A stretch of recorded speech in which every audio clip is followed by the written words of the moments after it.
Hey guys, I'm back with another video, and today I'm going to be doing a bit of a remake of my Almost Stabbed story.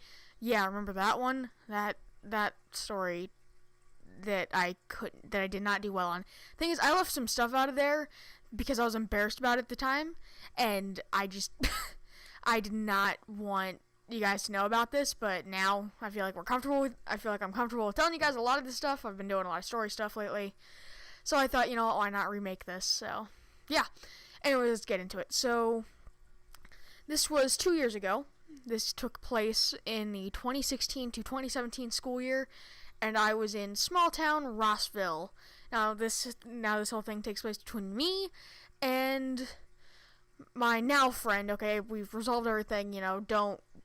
If you know who it is, don't go hating on him. Just we're friends now. This was a couple years ago, and I had this crush on a girl, Belle. Okay, so I had a crush on this girl named Belle, and this other kid, we'll call him Jonathan. So me and Jonathan both had a crush on Belle. And thing is, Jonathan had asked her before, and had his friends ask for him before, and she always said no.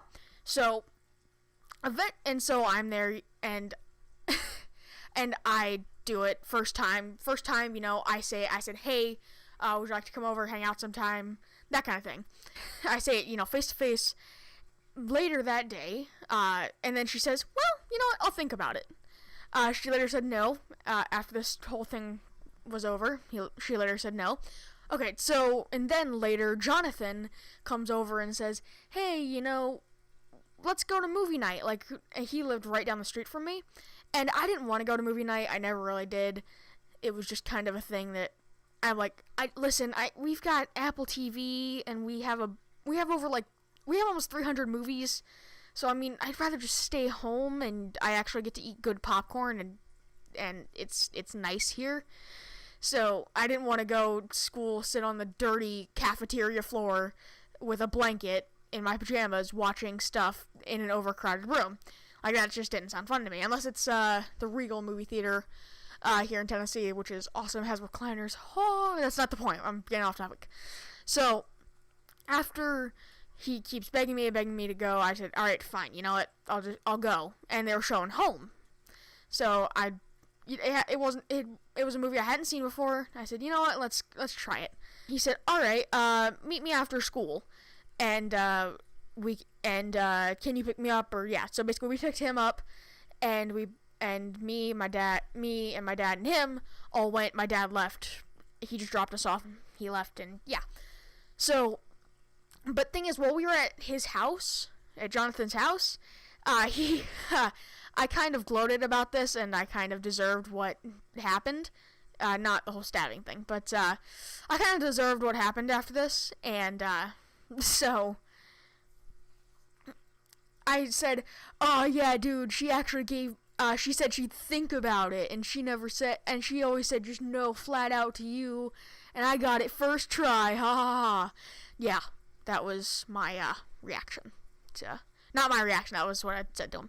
So I wasn't being the nicest, so he started jumping on me and hitting my back. Not too hard, but it was just enough to be like, don't do that! That kind of thing, so I kind of deserved that. And so then we went on our way, that kind of thing. So, we're there, and he says, will you ask her out for me? Like, we're in mid-movie. He said, ask her out for me at the next snack break. I said, okay. I didn't. I just kind of immediately ran to the line, got like 3 people behind me. And he said, did you ask her? I said, oh, no, sorry, dude, I forgot. And he said, oh, dude, you're supposed to. Like, he started getting mad. And then he says, alright, do it next break. And I said, okay. So, then I immediately try to do the same thing. And I'm in line, and then he is right behind me. And he's like, and then my friend, I'm gonna give him another name. Let's call him Nathan. So my friend Nathan in front of me, who at the time I was like a 3rd grader, and he was like a 4th grader, so he was there too, and he stepped between me and him, and like held him back, because this kid, he's a tall kid, and he just stepped between me and this kid, and Jonathan was trying to like hit me. Oh crap. But he was trying to hit me, and he stepped in. I owe him a lot, and I told him that. I said thank you so much. Yeah, basically I told him thank you, and later he starts getting really mad, and so the movie ends. We're waiting for, all the kids are there waiting for their parents to come pick them up. He starts saying, "Why didn't you do it?" I said, I couldn't get words out. So I couldn't get words out. So eventually my dad comes, picks me up, and my mom, I couldn't like talk to, like my dad, like before my mom had said, "Yeah, Bryce, why don't you," crap. She's, "Yeah, Jonathan, why don't you come over for dinner?" And basically he came over for dinner, and I couldn't get my mom alone to tell her what happened, and so, best mother of the year right here, she invites him to stay the night. I think it was a Friday night, so it didn't really matter, but still, I'm not mad at my mom or anything like that, but that's what set this entire night into motion. So, okay, so, and then he's staying the night, and he, like, forces me to, I don't know why, but everyone in my class and other classes in 3rd grade was obsessed with the band Skillet. I don't know why. I hated their music. I've always been more of an Avenged Sevenfold kind of guy. So, he makes me listen to almost all of one of their albums. It's one of them from the song Feel Like a Monster. I don't remember which one that was, like 2009 one. I had to listen to all of that. And then eventually he makes me watch pretty much every video at the time on Ace Ventura's channel. And and the entire time he's like, a real friend would have asked her for me. I said, well, I guess I'm not. I was thinking, well, I guess I'm not a real friend. So, but a little bit before this, I actually forgot to mention, before this whole thing, this is before the whole video thing. He starts saying that, oh, I had to make ramen noodles. He's like, oh, these ramen noodles are great. So I said, yeah, hey, I'm sorry about the whole bell thing, Can we move past it? He's like, yeah. And he pulls and Jonathan pulls a knife out of the, off the counter that had just been washed, or no, it was still dirty. And he says, yeah, speaking of bell. And he pulls out the knife and starts rubbing it on his, pant leg. So, so he's rubbing this on his pant leg, and I am terrified by this point. He sees he's like, ha, I'm just kidding, puts the knife back on the counter, and walks past me with his noodles and slaps me on the back with one hand. And I am terrified. So, so after a little while, I'm still terrified. We're watching Ace Ventura. I say, oh, hey, I gotta go to the bathroom. And I legitimately had to go. I went to the bathroom, and I could hear on the other side of the door. I said, Bryce, are you outside the door? Then I heard running down the, through the room, and I heard something hit the couch. And then I heard, no, because basically the way our living room was set up at the time was there was the kitchen, which led straight into the living room, then off the side of the living room was a half bath.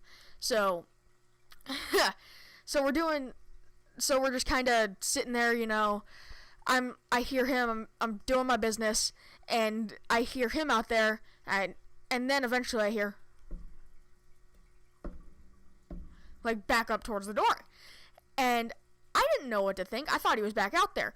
So I sit in the bathroom for another 5 minutes, just terrified. I'm like, what does he have? Is he gonna kill me? I was legitimately terrified. And so I'm like, well, there's nothing sharp here in the bathroom. All I got is this thing of soap, and that's it. So I just decided to go out there. I said, you know what, Gavin, you've had a good run. Just go out there and just face it. So, and then as soon as I opened the door, he goes, huh! And he lunges this dog bone at me. It was like a flat dog bone, and he stops right before it hits me in the gut. His ha made you flinch. Made you flinch. Made you flinch. And, like, who does that? Who does that? And so now I'm, like, scared. Like, I'm visibly shaking, walking back to the thing. And then he starts going again about a real friend would have done that for me, and that whole thing. So, and then basically our entertainment center that we still have, that's basically like a thing that holds a TV and holds a bunch of DVDs and games and a bunch of other stuff that we had like around the TV, wasn't finished yet, or it was sturdy and usable, but my dad was still, tweaking some stuff on it, so he had a little mini screwdriver on the couch. No one was really paying attention to it. He grabs it and says, "If you ever ask her again," or something like that, and he, like, holds it up. And I am scared already, and now I'm starting to have an anxiety attack, like, help me, help me, help me, that kind of thing. So, and then eventually, the next day, my parents woke up, and then, later, I pulled out my phone, and I get on it, and I, open up the text, and I start texting my parents. I said, "Hey, Jonathan just threatened to stab me 3 times. And my parents were asleep at this time, and he had that screwdriver with him this entire time. So, he had the screwdriver with him the entire time, so I was scared to run. And besides, I'm a chubby kid. I can't run fast at all.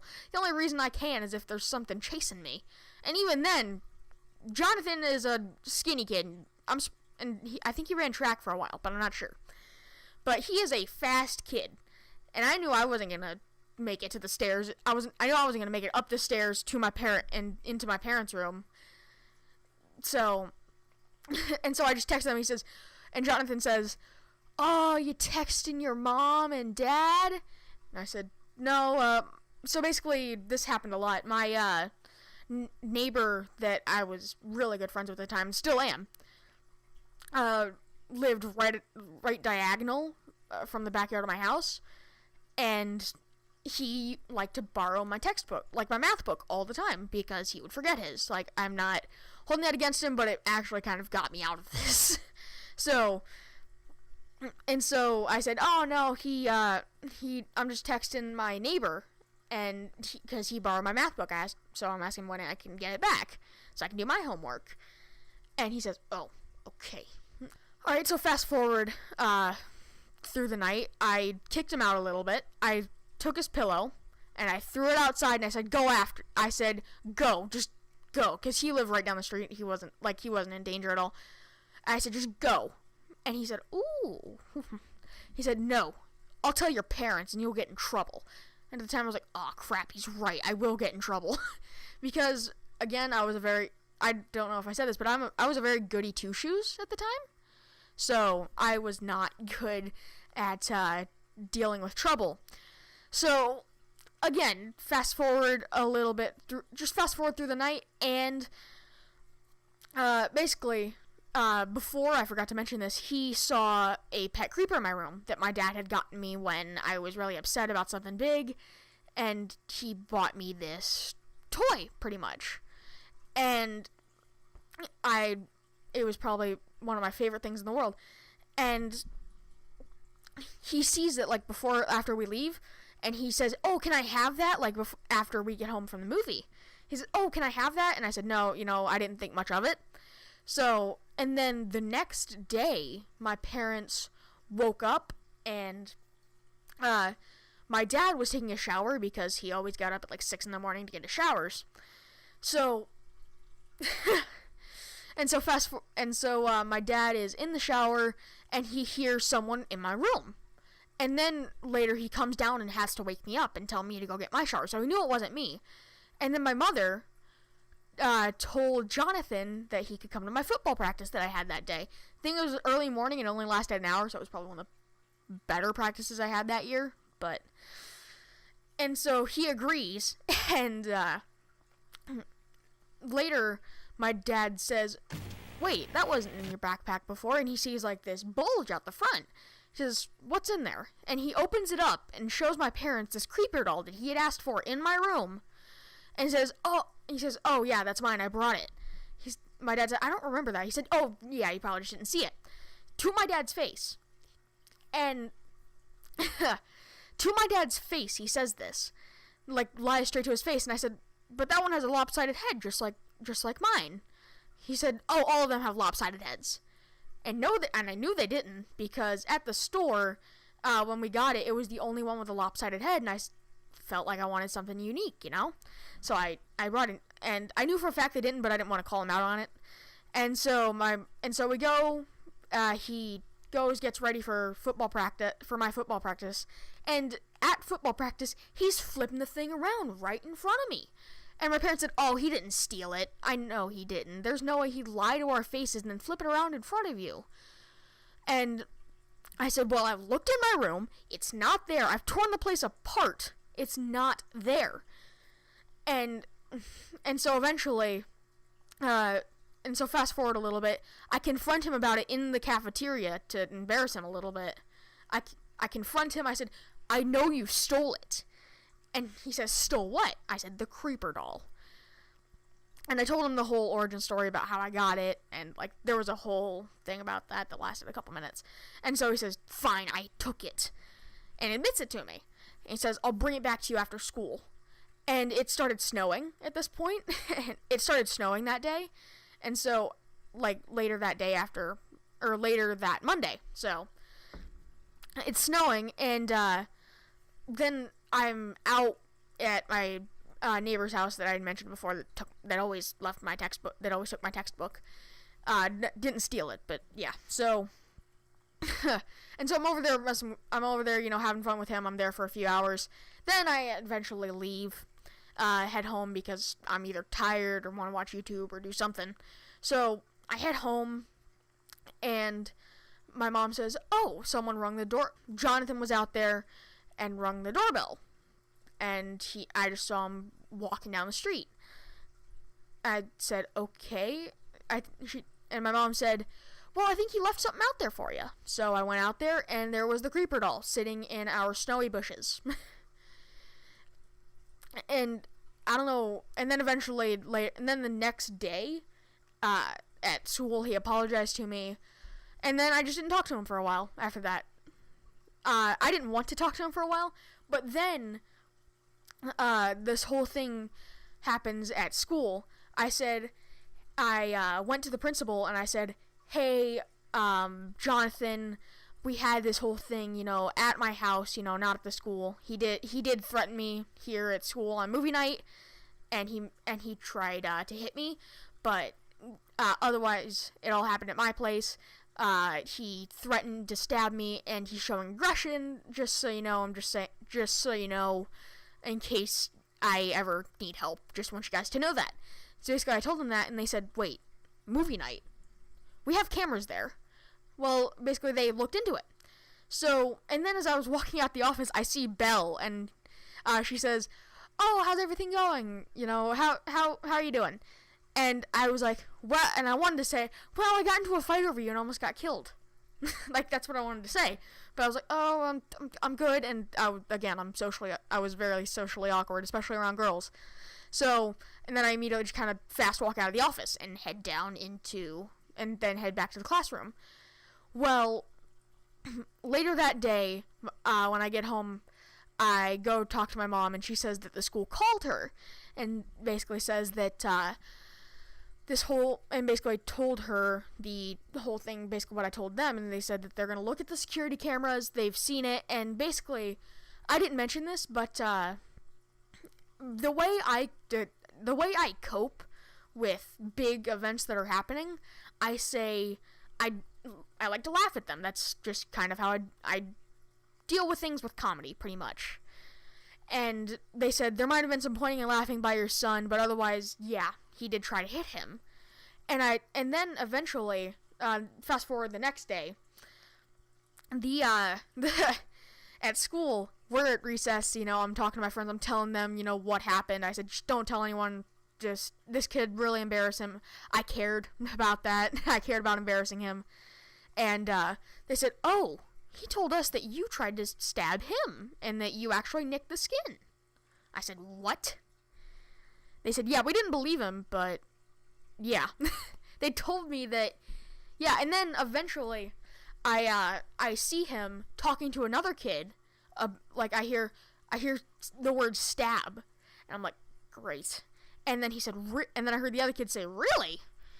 And that was how I knew he believed him. So I immediately crumbled to my knees and said, mother. I'm kidding, but I crumbled to my knees and said, great. Well, I'm gonna lose this battle because I only had like 3 friends, and he was raised in an army. So I felt that the more he told people about this, the more all that could happen. So, and so eventually, fast forward another couple of days, me and Jonathan get called into the office, and then they start showing us the security footage. And I am actually terrified at this point because my memory is not good at all. My mom could tell me to go feed the dogs and go grab something from my room, and I'll be halfway up the stairs, like 2 seconds after she told me, and completely forget what I was supposed to do. Like, my memory is horrible. So so I was scared that maybe I'm misremembering something. Maybe I did do this, because I started questioning what did I do? I started retracing my steps. I started doing everything like that. And my mother said, calm down, everything's fine. And so then they start showing us this footage, and my mom wasn't there in the office. I kind of rewound a little bit. And the moment they show it, and the moment I realized that all of it was true, a big wave of relief just washed over me, and I cried with joy and also fear. But I broke down crying. I was so happy and scared. And yeah. And then the dean of students, as the counselor liked to be called, told us, do you know what she told us? To make up and be friends. Make up and be friends after he tried to kill me. Well, not kill me, but tried to stab me.